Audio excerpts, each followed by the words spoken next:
साथियों, अपन राजस्थान के art and culture के अंदर आज स्टार्ट करने वाले हैं राजस्थान की हस्तशिल्प कला। हस्तशिल्प कला मैंने राजस्थान के आर्ट एंड कल्चर के अंदर आपके एक तो राजस्थान के तो रीति रिवाज होते हैं वो कंप्लीट करवा दिया और राजस्थान के लोक नाट्य कंप्लीट करवा दिया। आज अपन पढ़ने वाले हैं राजस्थान के आर्ट एंड कल्चर का तीसरा टॉपिक, जिसके अंदर आता है राजस्थान की हस्त एंड शिल्प कला। हस्तकला या शिल्प कला, हस्तकला या शिल्प कला अपने नाम से ही अपने आप को क्या कर रही है, व्याख्या कर रही है। हाथ से बनी हुई वस्तुओं की सामग्री को क्या बोलेंगे, हस्तशिल्प कला। जैसे आपके घर में आप देख सकते हो कि दीपक बनता है। दीपक किससे बनता है, कमार जाति। कमार किससे बनाते हैं, मिट्टी से बनाते हैं, यानी वो हाथ से बनाते हैं। जो हाथ से बनी हुई वस्तुओं की जो कलाकृति की जाती है वो क्या कहलाती है, हस्तशिल्प कला कहलाती है। यानी हाथ से बनी हुई वस्तुओं की कला हस्तकला कहलाती है।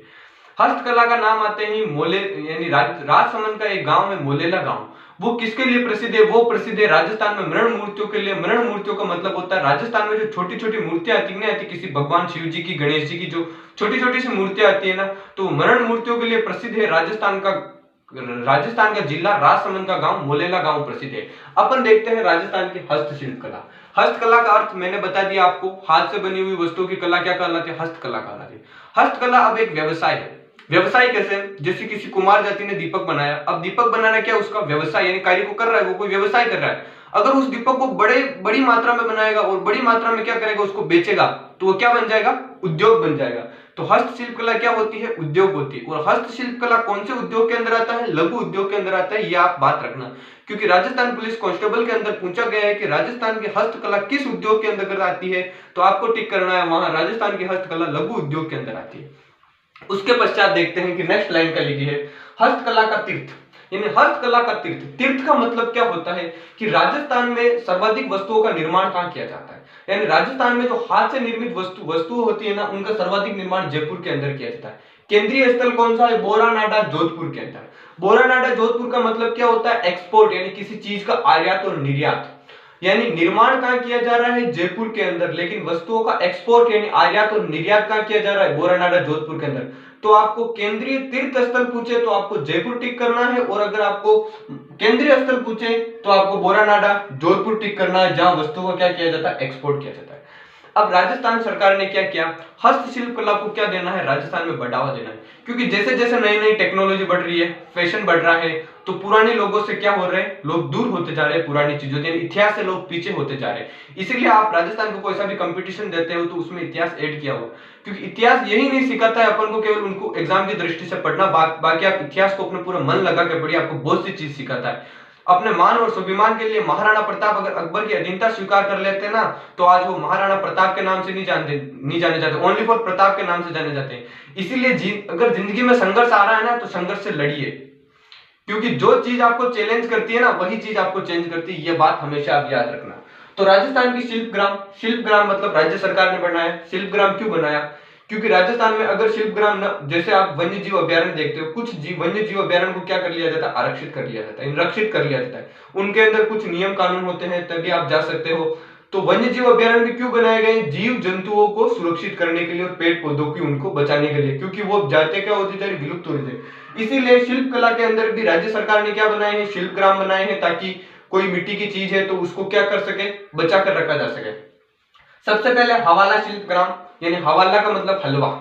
हलवा आपको याद है, हलवा कहाँ खाया जाता है, हलवा छत के ऊपर बैठकर खाया, छत के ऊपर से हाथ रख लेना, उदयपुर। तो हवाला शिल्प ग्राम कहाँ है, उदयपुर के अंदर है। पाल कहाँ की फेमस है, जोधपुर की पाल फेमस है, तो पाल शिल्प ग्राम कहाँ है, जोधपुर। और ज से हाथ रख लेना, जयपुर। जवार कला केंद्र कहाँ है, जयपुर के अंदर स्थित है।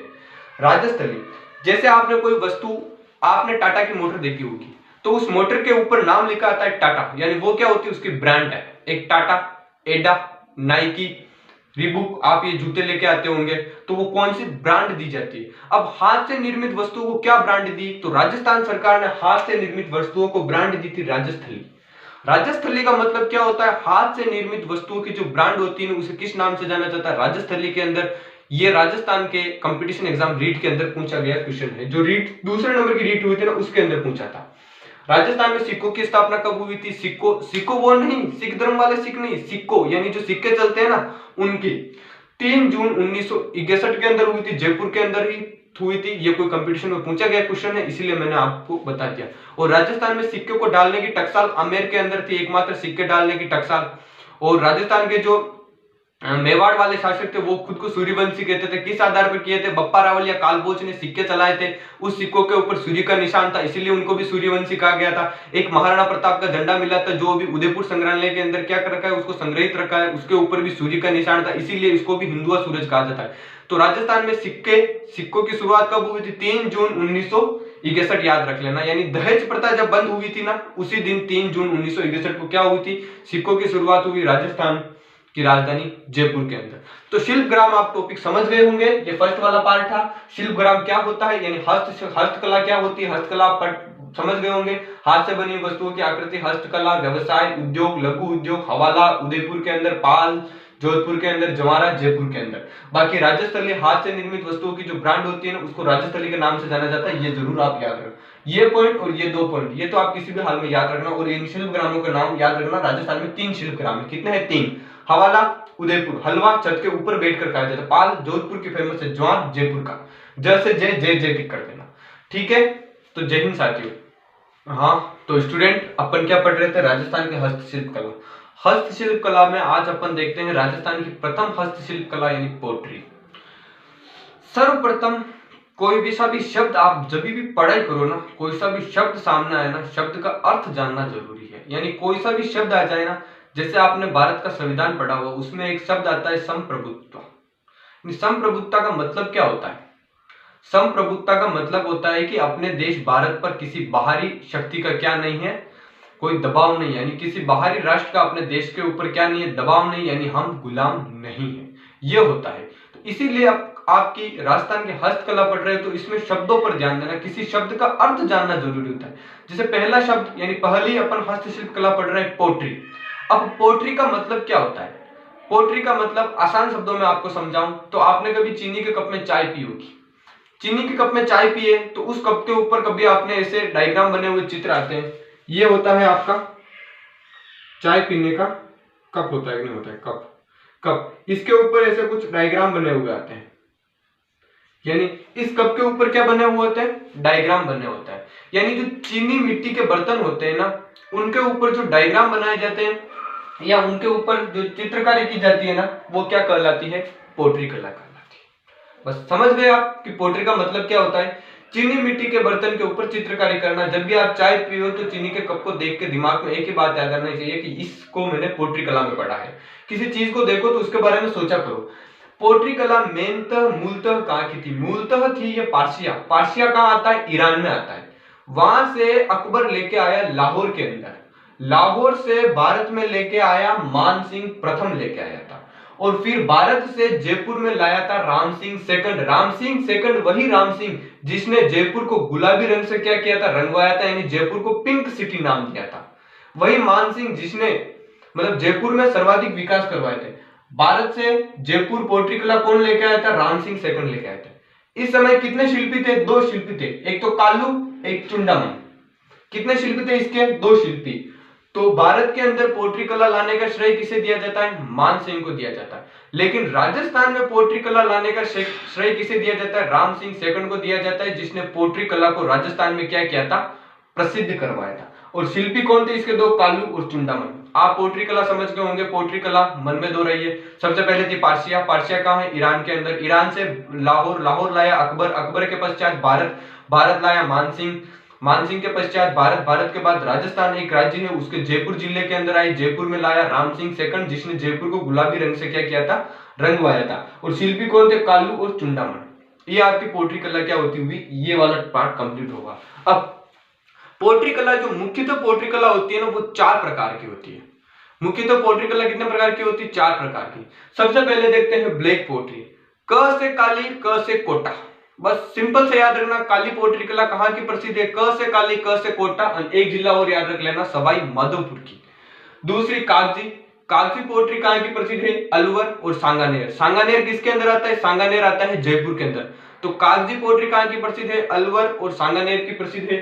सुनहरी पोट्री, सुनहरी यानी सोने की निकासी के कार्य किए जाते हैं कुछ, यानी बीकानेर। जहां आप देख सकते हो पश्चिमी राजस्थान का एरिया है ना, पश्चिमी राजस्थान, उसके अंदर रेत ज्यादा है तो वो सोने की तरह लगता है। तो पश्चिमी राजस्थान के 2 जिले याद रख लेना, बीकानेर और जैसलमेर। यहाँ कौन सी पोट्री कला प्रसिद्ध है? सुनहरी पोट्री कला। अब सबसे जो प्रसिद्ध पोट्री कला आती है ना, जिसका एग्जाम में राजस्थान में सर्वाधिक क्वेश्चन पूछा जाता है, क्योंकि पोट्री कला मेन कहाँ की है, जयपुर की है ना। जयपुर में कौन लाया था, राम सिंह सेकंड लाया। तो जयपुर की पोट्री कला, यानी जयपुर को पिंक सिटी के नाम से जाना जाता है और ब्लू सिटी जोधपुर को, लेकिन ब्लू पोट्री जयपुर की प्रसिद्ध है, न कि जोधपुर की।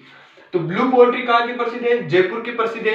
यह पोट्री कला होती है ना ब्लू पोट्री जयपुर की, यह बहुत महंगी होती है, यानी इसमें छोटी छोटी मोतियों के बहुत सारी निकासी किए जाते हैं, डिजाइन की छोटी छोटी, इसीलिए इसको राइस पोट्री या मृणमय पोट्री। मृणमय पोट्री का मतलब इसमें बहुत बारीकी से डिजाइन किए जाते हैं, जाली जरों के बहुत बारीकी से बनाए जाते हैं। इसके अंदर किसी भी चीनी मिट्टी के ऊपर, चीनी मिट्टी के बर्तन पर कोई डिजाइन देनी हो ना तो बहुत बारीकी से दी जाती है। अकीक के पत्थर का यूज किया जाता है। यह एक पत्थर होता है जो अकीक का पत्थर होता है। जब आप राजस्थान के खनिज पढ़ोगे ना तब आएगा अकीक का पत्थर। जादूगर कौन थे, कृपाल सिंह शेखावत। कितनी बार क्वेश्चन पूछा जा चुका है। पोट्री कला के जादूगर किसे कहा जाता है, पोट्री कला के जादूगर कहा जाता है कृपाल सिंह शेखावत, जिसको 1974 के अंदर क्या दिया गया था, पद्म श्री से सम्मानित किया जाता है। महिला कौन थी, नाथीबाई थी। और वर्तमान में जो पुरुष है वो है खेमराज और सत्यनारायण सोलंकी। बस पहले कुछ मत करना, याद रखना। क से काली, क से कोटा, यानी काली पोट्री, कोटा की सवाई माधोपुर की। फिर कागजी, कागजी पोट्री आए तो आपको अलवर और सांगानेर, सांगानेर कहाँ आता है, जयपुर के अंदर। उसके पश्चात सुनहरी, सुनहरे जिले दो ही हैं, बीकानेर और जैसलमेर। इन दोनों में कौन सी सुनहरी पोट्री है। ब्लू पोट्री जयपुर की है तो जयपुर की प्रसिद्ध होगी, जहां की चीज प्रसिद्ध होगी वो क्या होगी, महंगी होगी, तो इसको राइस पोट्री या मृणमय पोट्री के नाम से जाना जाता है। उसके पश्चात आप याद रख लेना, जादूगर कौन थे, कृपाल सिंह शेखावत, 1974 में पद्मश्री दिया गया था। महिला थी नाथीबाई। और उसके पश्चात वर्तमान में जो पुरुष है वो है खेमराज और सत्यनारायण सोलंकी।